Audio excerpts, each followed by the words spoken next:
Assalamu alaikum. Today's guest carries a story woven from many places and many roles.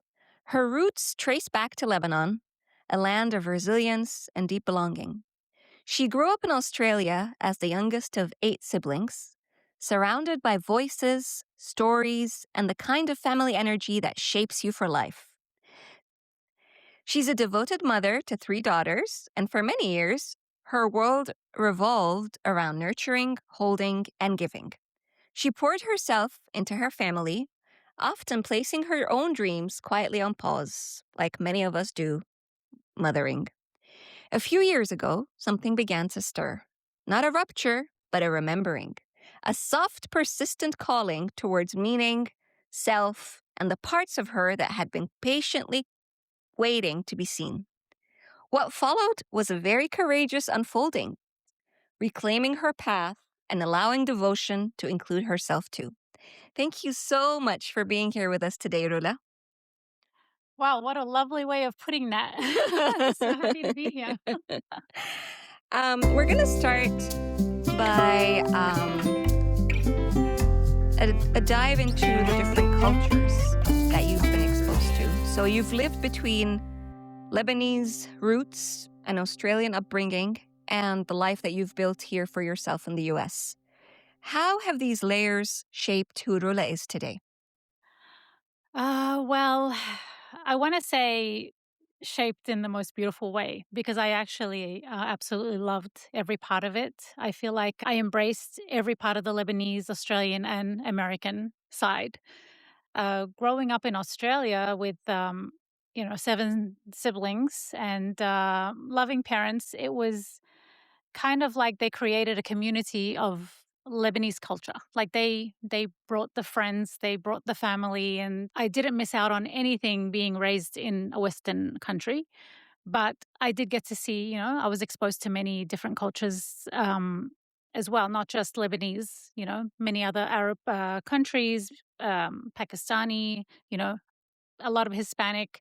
Australia, I want to say, is kind of like a melting pot for the world, especially in my time, there were a lot of immigrants that came over. So I was happy to be a part of this like huge, melting pot of different cultures and experiences. Beautiful. And as the youngest of 8 siblings, what would you say you learned early on about belonging, about faith, and maybe about finding your place? Yeah, being the youngest of 8, I want to say it's a luxury to Yeah. have so many people in your life. Yeah. Like, not many people have big families, and I would never want to replace that. I feel like I was exposed to so many things, so much love, so much interaction. The only thing is, you get bossed around a lot. So, being the youngest, I was told what to do a lot of the times. So, when that, trying to go somewhere, I wasn't allowed to go. I had to filter through several people, you know. Oh, I can imagine, Yeah, yes. before my parents said no. Or sometimes I just got to the point I'm like, I don't need to ask anymore. I'm done. I don't think they're going to say yes. Well, I don't want to, I mean, I don't care. I don't want to offend my siblings, but, or one specifically, he would always, my older brother, he would constantly tell me what I can and can't do. So I had a lot of enforced rules, I Mm, want to say. Um, mm, yeah. which kind of like led me to believe that my opinion or what I wanted really didn't matter. I wanna say that shaped me a little bit in that way. Mm, Yeah. mm, I wanna say being having a close-knit family. My parents had a family business, everyone worked in this family business. We were in each other's faces all the time, so we got to be a part of everyone's life. It wasn't like I only had an older sister who moved away. She moved back to Lebanon when she was engaged. So we were really pretty much around each other all the time. And, I feel like I wanna say that being the youngest, I got to witness my parents in their older years, when they were in their 60s, so I got to see the, more kinda relaxed version of my parents. yeah, yeah. Yeah, that my siblings probably didn't see. They got the war war-torn Lebanon version of my parents, probably in panic. They always tell you that you don't get the same parents that your siblings got, Mm. and, mine rings true, definitely. I feel like my parents gave me a lot of attention growing up because I was the youngest, and they were retired around the teenage years. Mm. And that's when they both went to Hajj. And I guess I learned a lot of my Islamic values and the core beliefs around Islam and culture from my parents and their behavior. So it wasn't that it was enforced on us in any way, but more shown in a way of love towards our creator. Beautiful. Yeah. So we did have like something I would remember constantly about my dad. Allah yarhamu. My parents both they both passed away. Allegedly. But my dad, he used to tell us stories of the prophets, and I had this kind of like really curious, like eager to learn about all the stories. And he was such a great storyteller that he would, when I would ask him a question, he goes into the whole like animated, way of storytelling. He would tell me about like Nabi Musa, Nabi Muhammad, all of the stories, and I just had endless questions for him. And I wish that I could give this to my kids, but I don't know if I can tell the stories the way he did. Mm. Yeah. Yeah, Mm. so there was a lot of love around the dining table when we would have dinner. And just having these conversations was like a really nice warm memory for me. Mm. Beautiful, mashallah. And what about finding your place? Um, I mean, I was always told my place right at the bottom of the list. No, jokes aside. I was the youngest. Not that my opinion didn't matter. Maybe I thought kind of I was like bossed around a lot and I wasn't really disregarded. I don't want to say that. My mom did give me a lot of attention. And we were, I guess I was fortunate because I would come home. There was always, warm food to eat. The house was always clean. She was always taking care of things, never asked me to do any chores, which I kind of felt bad for not being raised in a way where I would help my mom. So I kind of made sure that my girls helped me. Uh-huh. I'm like, I can't do that to my kids Yeah, yeah. or to myself. But Yeah. she was such a like she was always there. I feel like her memory is always, it was always a fond memory, Mm. coming home to that house where she made it the home. Mm. Yeah. Very nice. Mashallah, tabarakallah. Yeah.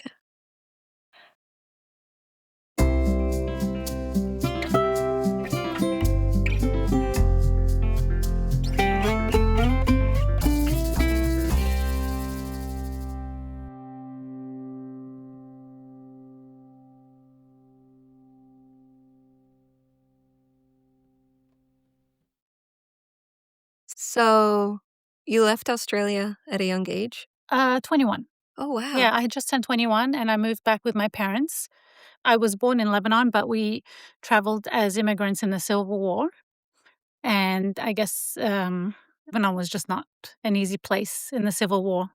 You'll hear many horror stories. The 70s was a scary time for Lebanese people because of the Civil War. So many people were trying to get out. And I was only a baby when my parents actually left. So I Mhm. was about 9 months old. And there were 7 other siblings that they dragged to Mhm. the other side of the world, thinking they were going to live there for 10 years and come back. 10 became 20. And then on my 21st birthday, we were packing all our things and getting ready to leave. So I did end up moving back to Lebanon in 97. Mhm. And I had to say bye to 6 siblings or 5 siblings. I had 2 of them in Lebanon already. Ended up moving back, and it was a bit of a culture shock to go back and live in the countryside. But I adapted, like you do. Yeah. And I did what my parents needed me to do was to tag along with with them on whatever they decided. Yeah. Yeah. So I had an abundance of siblings, but I also had nieces and nephews who were my little siblings as well. Right, We grew up right, together. yeah, and I wonder, so what's it like growing up in a big family? I want to describe it maybe in one word, just feeling loved. Yeah, Oh, that's loved. wonderful. Yeah. Yeah. Maybe because I'm the youngest and I Mhm. got to be passed around with to many hands, you know? Yes, yes. And so you moved to Lebanon at the age of 21, Yeah. and now you're here. Yeah. I met my husband in Lebanon. Our story actually is an interesting one. My mom and his mom grew up together. and they were born in the same city, which is Sword, and they knew each other up until his mum got married. They were like close friends. His mum got married and moved to Kuwait, and then my mum had all of the kids, and then eventually moved to Australia. One day, around 98, my mum was in Beirut with her sister, and they had to visit the dentist, and the dentist was her son, Oh, who is my brother-in-law now. But yeah. she was basically reuniting with her best friend after 40 years. And It's a long time. yeah, she went and had coffee with her, and she said to her, "What's your kid situation? How many kids do you have?" She's like, "Well, I've married off all my kids except for two." And she said, "Do you have a daughter?" And she's like, "Yes." She's like, "I got a son." So yeah, that's what happened. We ended up meeting. He was living in Texas. So Mm. he was on vacation in Lebanon, and he came to meet me. And the parents tried to initiate us getting together. And I told him, "Who do you think you are? You think I'm going to get married in 2 weeks and leave with you? You go find someone else." Actually, it didn't work out that year. And then the following year, he reintroduced himself. Thought, Mhm. okay, this guy might be actually interested in me. Mm. So that's why we got married the next year. It was meant to be. Yeah, I moved to Dallas and I've been here since. Yeah, I Mm. go back and forth. I go to Lebanon occasionally up until the years my parents passed. Like, I haven't been there. My dad passed away last year, and my mom passed away in 2017. So I do travel to Australia. I try to do it every year, if we don't every other year. So Mhm. Mhm. it's been nice. So how do you think your Lebanese identity has shaped who Rula is? Well, so my parents strongly embedded the Lebanese culture in us. So it wasn't like, hey, we're in this new Western world now, we're just gonna adapt and change. We grew up there, but we got firsthand experience of what it feels like to be Lebanese. We still had the gatherings with other Lebanese families. We were all speaking Arabic. Mm. We were taught Islam. The culture was fully there. And I'm glad that we didn't kind of get watered down. They kind of felt like it was important to keep it. We got the Western world and we got the Middle Mm. Eastern world. I think it's important to have your foot in both worlds Yes. to kind of adapt and evolve. Mhm. Um, I want to say that pretty much I refer to myself as Lebanese. My Mhm. heritage is Lebanese. I grew up being Lebanese, but I am also Western. And I don't want to say I'm Australian. I want to say I've adapted to some of the Western culture, which I think is amazing. Mhm. Yeah. I love having the multicultural. Rula, you've got 3 girls of your own. Yeah. And how has it been raising 3 girls in the West? Have you seen my gray hair? I'm doing my best. No, Yeah. alhamdulillah, they're good. They're good kids. I'm very proud of them. Each one has shown me how I need to grow Mm. because I feel like they're way more advanced than I was at their age. They're way more empowered. They're way smarter than me. I feel like, I guess with the times, they evolve with the times. It's safe to say that they are smarter in this world, in the way that they move. I I have an appreciation for their personalities because I grew up in Australia. And I feel like there's a huge difference between Australians and Americans. I kind of felt also a little bit of culture shock because Mm. I didn't see this strong personalities of women in Australia that I do in America. I don't know how much of a good thing or a bad thing that is, but I noticed the difference. So in Australia, women are more reserved, kind of more quiet. Mhm. Here, they're more outspoken. Mhm. They're kind of like, I Yeah. can do anything a man can do. I can do this, I can do that. Mhm. And they kind of have this strong voice. I kind of admired that. At the same time, I want to keep my own traits. Yeah. I was a very reserved person, but I would admire people who could speak out. Mhm. And I saw that in my kids, even though they were kind of like shy and reserved sometimes, like they had this strong personality, Mhm. which which to me I thought was amazing. I look at them and I see things that maybe I could have shut down culturally because I was told that wasn't a good thing. Yes. I let them shine. That's wonderful. Yeah, Yeah. because it took a lot of work for me. Yeah. Because you wanna fight with this kid who's strong, but then you're like, they're wearing you down. But at the same time, you're like, this kid needs to be strong like this. They Yeah. need to know their worth, and they do. Like, I'm so thankful that they actually do. I mean, I was such a shy person, you know, filled with anxiety and didn't know how to communicate until, maybe 5, 6 years ago, really.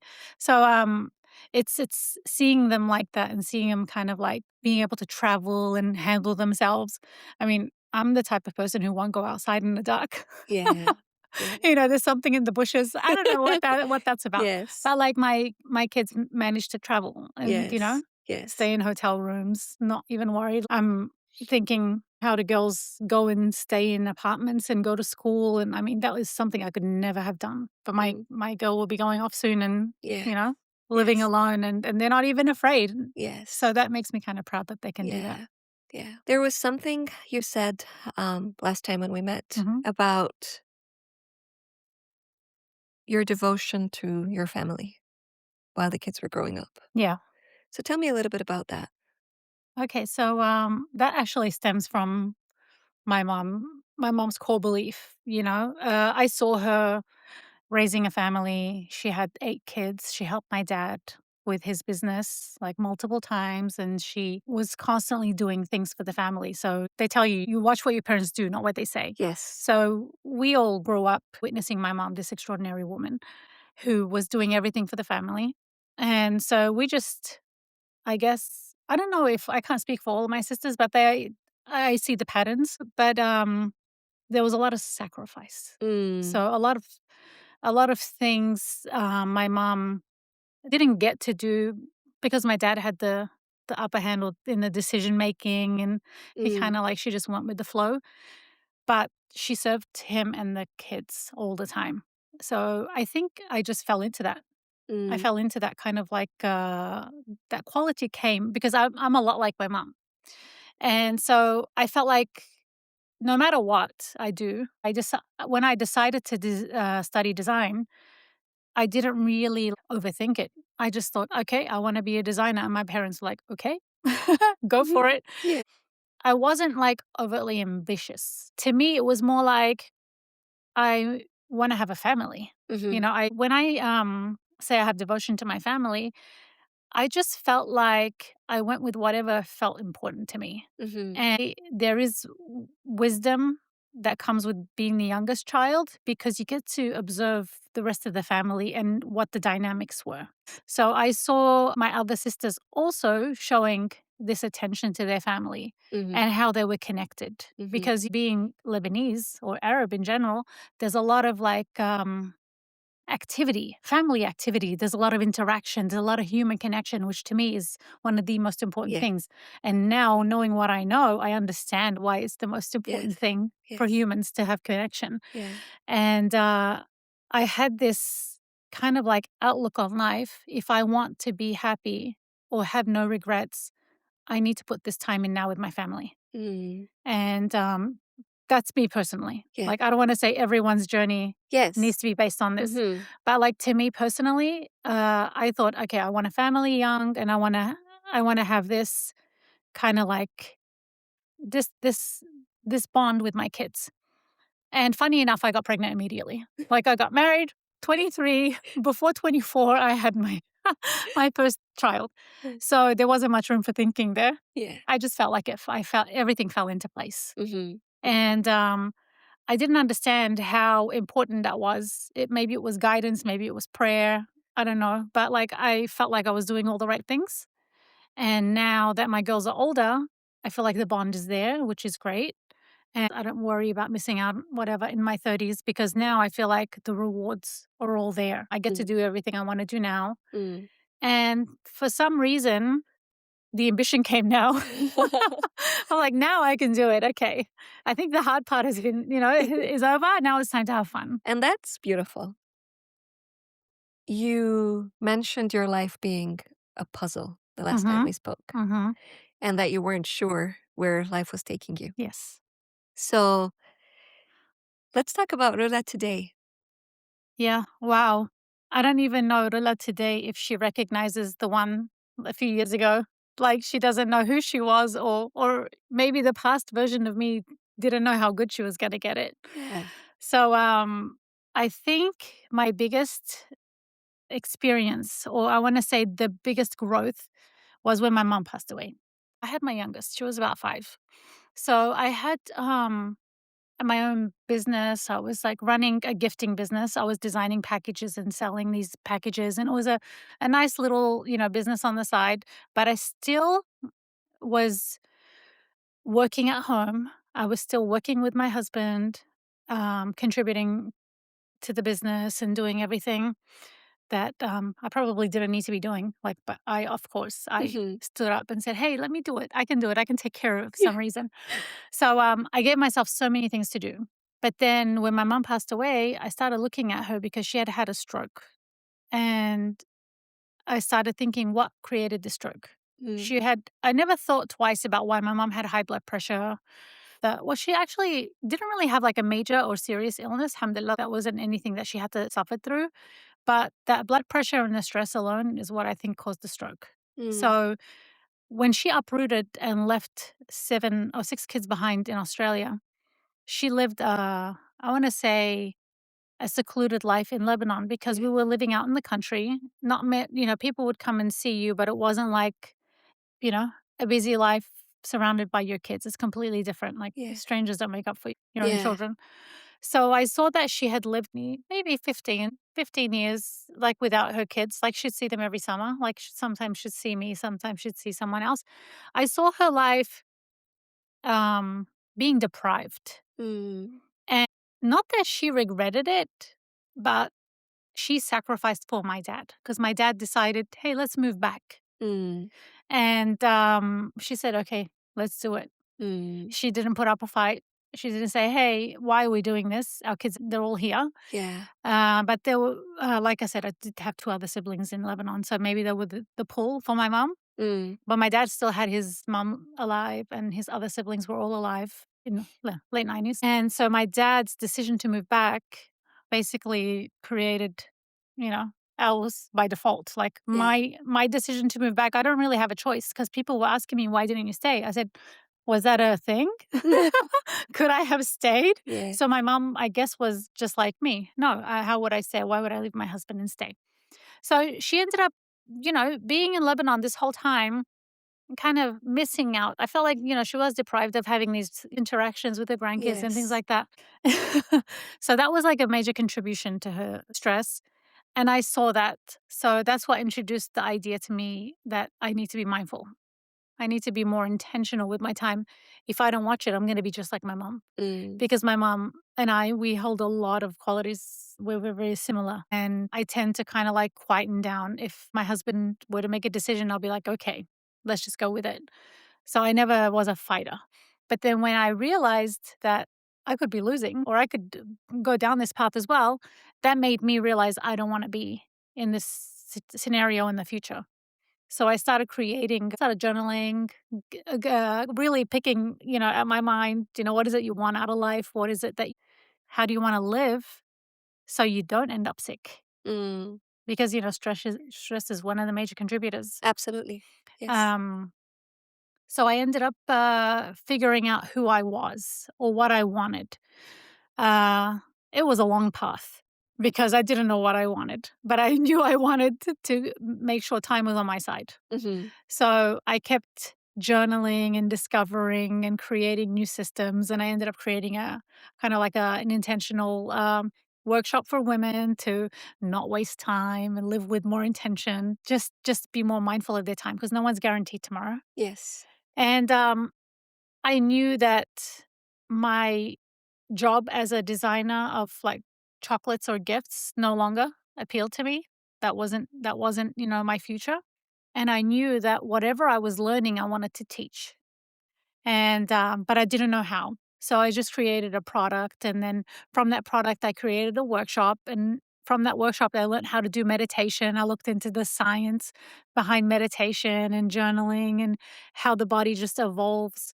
How the cells repair themselves when you're in a state of presence. I thought that was also interesting, and so it just took one thing took me to the next, but I didn't know. It was like I knew I wanted to be a teacher or a coach, which I despised. But and I knew there was a gift there somewhere, but I didn't know what the gift was. So I kept looking at these things and I would journal about them. And if you look at my journals, it looks like a puzzle. I wanted to create something that had meditation or journaling. I wanted to learn how to structure their time, become more organized. And then I heard about tapping, about EFT. And then all of a sudden, I realized that was the missing piece of the puzzle. Mm, So my whole puzzle came together. mm, And it was clear that I wanted to work in the realm of wellness and I wanted to teach women how to prevent illness. mm. And that was all inspired by the passing of your mom. Yeah, that was because I felt like illness creeps up on you and it's out of our control if we're not paying attention. Yeah. And I always say awareness is key. Mhm. If you're aware of what's going on, you're already you're already coming up with a solution. So let's focus on your population, the population that you are working with Hmm. or that you are constantly addressing. Okay. It's women Yeah. in perimenopause, you Yes. mentioned? Yeah. So when I first started to create this program, I actually started it out of fear of not being around for my kids. Mm, So my kids were still young. They were both teenagers. The mm, oldest were both like maybe around 16, 17, around that age. And I was kind of afraid that they wouldn't have a system to move them in the right direction if something would happen to me. mm. So that was kind of scary for me. And I was worried always that if something were to happen, because I keep hearing stories of like women getting sick. Yes. And so I created this program to empower young women. So it Mm, was about teenagers. okay. So I started with teenagers and it was about getting organized, living mindfully, how to gratitude journal, how to get there, kind of like how to process their thoughts and how to pick what's important and what not to focus on at Mm, the same time. And once my kids started doing these programs, I started hearing the moms saying, "Wow, this is amazing. Oh, I need something like this." And then I realized I didn't need to focus on the kids anymore. I needed to focus on the moms the mums. Yeah. because if the moms get it, that's what they're going to teach their kids. And the moms need the relief, just Yes. like I needed the relief. And so I kind of like started making these mother and daughter kind of like combo programs in which I started moving forward in, but then realized, no, let's just focus on women. Women in their 30s and 40s and 50s, Mm, they need the relief because this is something that wasn't brought to their attention yet.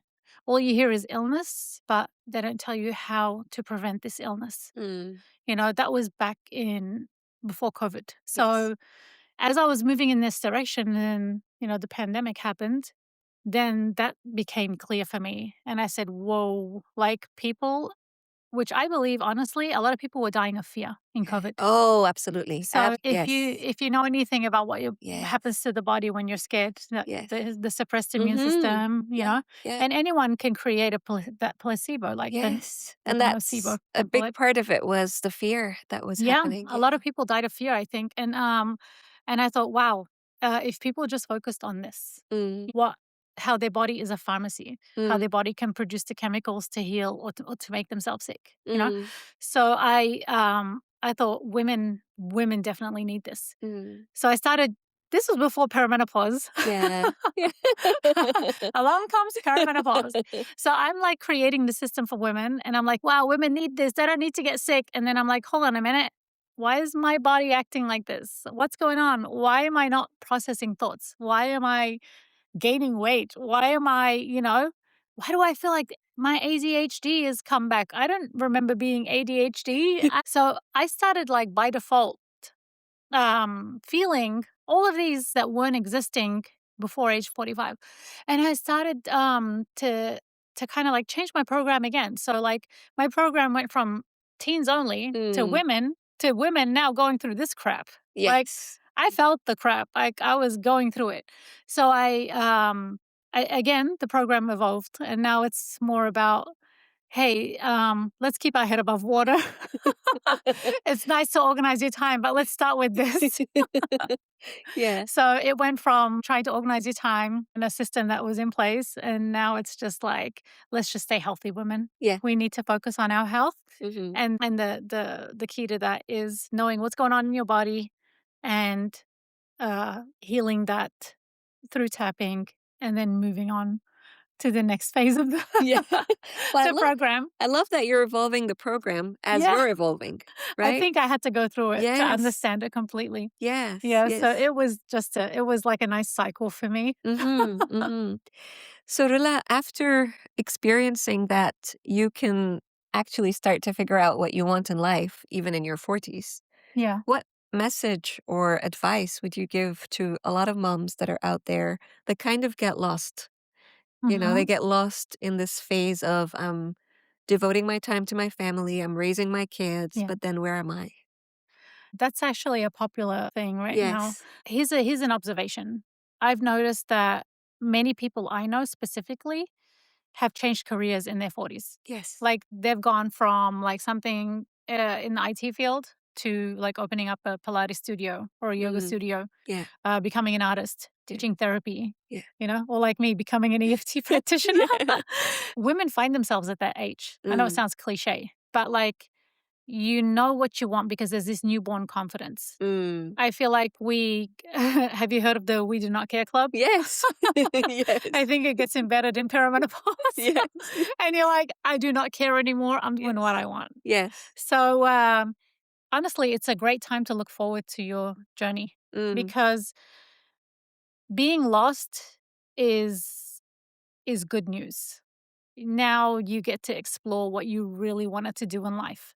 So you get to make a choice. It's like you get to open up a new journal with a new page and say, I want to be this person and I want to behave like this and I want to achieve this. Mm. And you might not get what you want, like, because I believe there's divine timing, but at least you're going in the direction. The main key would be to focus on how you're feeling. Mm. If you feel like you're in the right place, you know, keep working on that. Mm. But if you're feeling uncomfortable, your body's going to tell you. Yeah.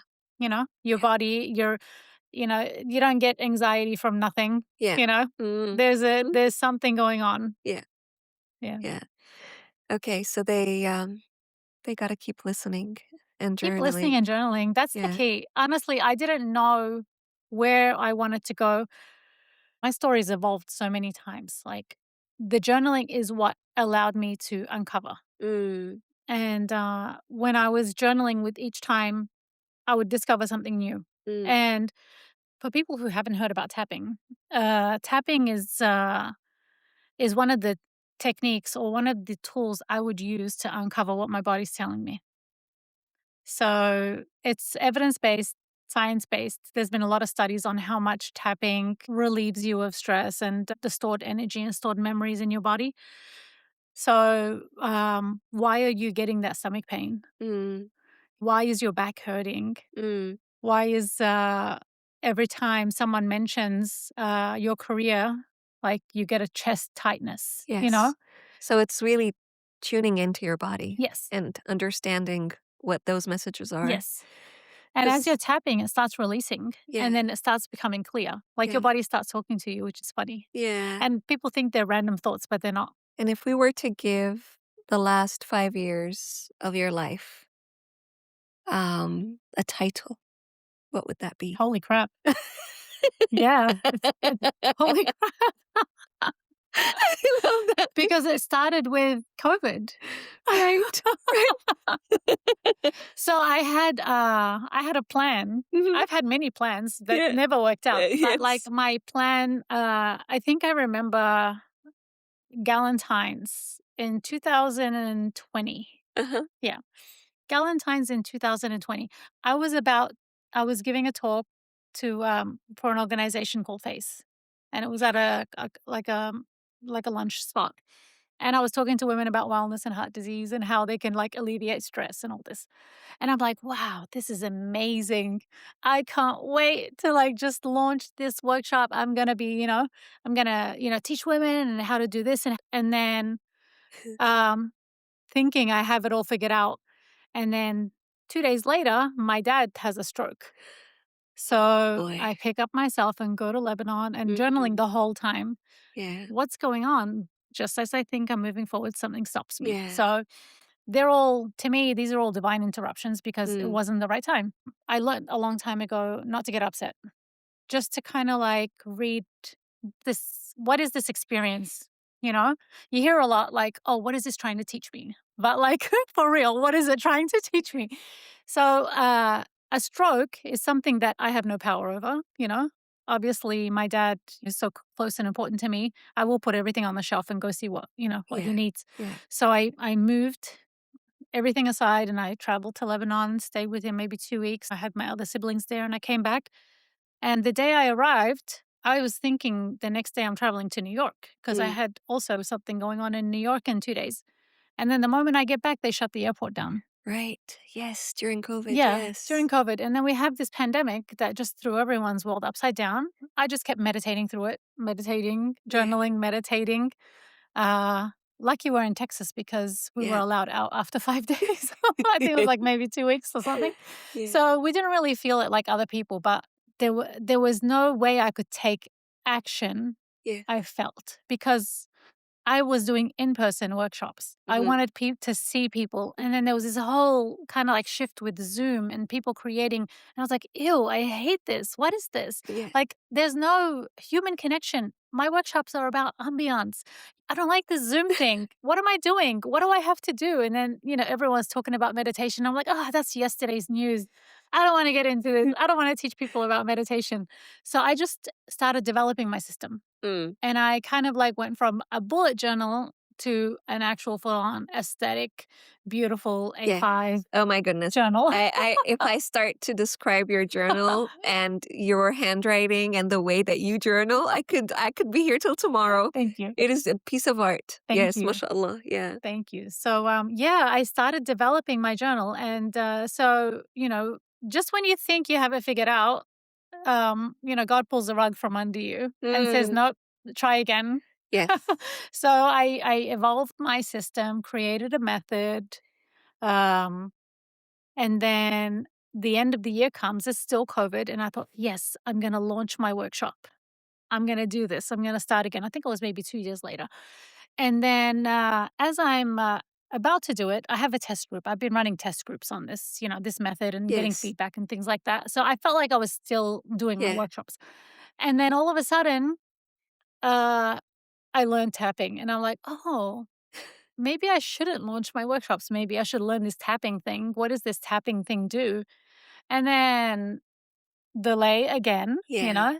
the workshops didn't happen in 2022 and they Yeah. didn't happen in 2023. Yes. I ended up getting certified and finished maybe the middle of this year. Life Right. happened. Yeah. Yeah, so it's just been a roller coaster. Yeah. Is there a specific word or belief that Rola has close to her heart that keeps her going? Oh,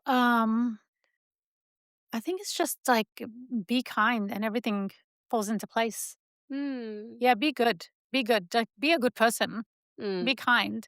God has your back. Like there's many words. Yes. I can write Okay. a whole Yeah. let's Yeah. let's create banners, we'll have like Yes. captions. Yes. Uh Learning to surrender is the hardest thing for humans because they don't want to. They're such control freaks. Yeah. And I think I gave up on that maybe about you're during a 5 year holy crap phase. I Yeah. decided the key is surrender. And what you hear that doesn't resonate with you mm, will resonate in the future. Like, Mm. let me give you an example. So, like, if someone tells you you need to surrender to God, but it's not the right time for you to surrender, you won't understand what that even means. You don't Mm. get it. Mm. But in the right moment, you will have the epiphany and you'll be like, oh my goodness, I wasted Yes. all this time. What was I thinking? Yes. So, everything works in divine timeline. Mm. And whether you believe it or not, or whether you like it or not, nothing's going to happen if it's not meant for you to happen. Yeah. And releasing the idea of controlling, oh, that is a It's a game reward in changer. itself. Yes. Yeah, once you understand you don't control everything and you can't control it, regardless of how much you try, that's the freedom. And then everything just falls in place. Mm. It sounds like every, self-development book out there, but that's the truth. And if there was one step that you would advise women to take, just Mhm. one step, Mhm. and I mean women in their 30s, 40s, 50s, to get closer to living their life with intention and purpose, what would it be? I always start with journaling. Okay. 10 minutes a day in your own space. Don't move the kids out of the way, move your husband out of the way Mm. because Okay. they don't like it when you don't have attention focused on them. Okay. And what if women don't know how to journal? I would start with gratitude journaling. Okay. They definitely that's the way I started, and I think that's a no-brainer. Like, it's easy to do. Um, no, let me retract. It's not easy to do. It's a technique that you can learn, but it will become the transformation you need because if you focus on gratitude journaling, oh, I'm grateful for my kids. Thank you, God. And then I'm grateful for my cup of coffee. Okay, what happens if you try to do this every single day but focus on a new thing? You start running out of things to be grateful for, Yeah. right? So, what happens is your brain starts to look for new things to be grateful for. Mm. And before you know it, you will start becoming grateful for the electricity and the road workers Yes. and the people driving the buses. Yeah. It opens your eyes. And the Mm. moment you start feeling grateful for things that you never even thought of, um, it's crazy much how much you elevate. Even Allah tells you, like, do sadaqah. Like, why Sadaqah. why why Yes, do we of have to do course. sadaqah? Like, people, okay, it's nice to be nice to other people, Yes. but why is it that you have to do sadaqah? It's because it raises and elevates your vibration, Yeah. meaning, not in a negative state. You start becoming more positive. You start becoming more helpful. You become a better person. Yeah. It just changes your state of being, and eventually changes your character. Mm. If you Mm. do it frequently. Yes. Very deep. So Yeah. instead of gratitude journaling, like, let's say I used to do this, I've done it ever since my mom passed away. So now I don't feel like I have to do it as often. I still do it, but I don't feel like I have to because everywhere I turn, I find gratitude. Yes. Like for the birds, Yes. for the sound of the birds, or Mm. just looking at a cute little puppy. Oh, how beautiful is that puppy? Oh wow, God created that puppy. Yes. So you start seeing it, it becomes you. Mm. And Mm. it all starts from a 10-minute practice a day. Okay. If you want to do it, 3 things you're grateful for, but don't repeat them. Mm. I But like that. yeah, I try it like for a that. month and see how much you have to think. Yes. We could be here all day. It feels Yeah. like we have so much to unpack Right. in Rilla's story. Is there anything else you'd like to share? Um, oh, if I want women listening to this to take away one thing, would be the actual gratitude. Because like I said, it just changes you. And that's the path to wellness. Because if you're grateful, uh, you're elevating on a higher level. You start finding joy in things, and that starts to eliminate stress. Mm. And the stress is the contributor to disease. Yes. So if you can find yourself in moments of joy, in moments of gratitude, you're already elevating. Mm. And when you're in those states, you're not stressed out. Yeah. So it's all about regulating your nervous system, uh, trying to be the healthiest version of yourself as much as possible. And that's really hard and testing when you have kids. Absolutely. And like, especially you can have the best kids in the world, but like, or the best partner in the world, but there will always be times in which your stress will show up without you knowing. And creating intentionality and mindfulness through journaling and gratitude journaling is what breaks that cycle. Mm. It's Mm. just putting your foot into the door. I want to say wedging the door open to wellness. Yes. Yes. Yeah. Does that make sense? Absolutely. And I hope that after this episode, our audience is going to give journaling a try. Yeah. I'm sure everybody's got a journal out there somewhere in their house. So pick up that journal and I'll give you start. some prompts for them to. Yes, that would be lovely, right? Yeah. Yeah, we can share some. Thank you so much, Rula. Thank Oh, you for thank your you. Thank you time. for coming. Thank you for this gorgeous space that we're sitting in. We have to take a picture of this Yeah. gorgeous space. She's created a beautiful space for herself. Thank you. And thank you for the awesome coffee. Thank you for A coming and great having me.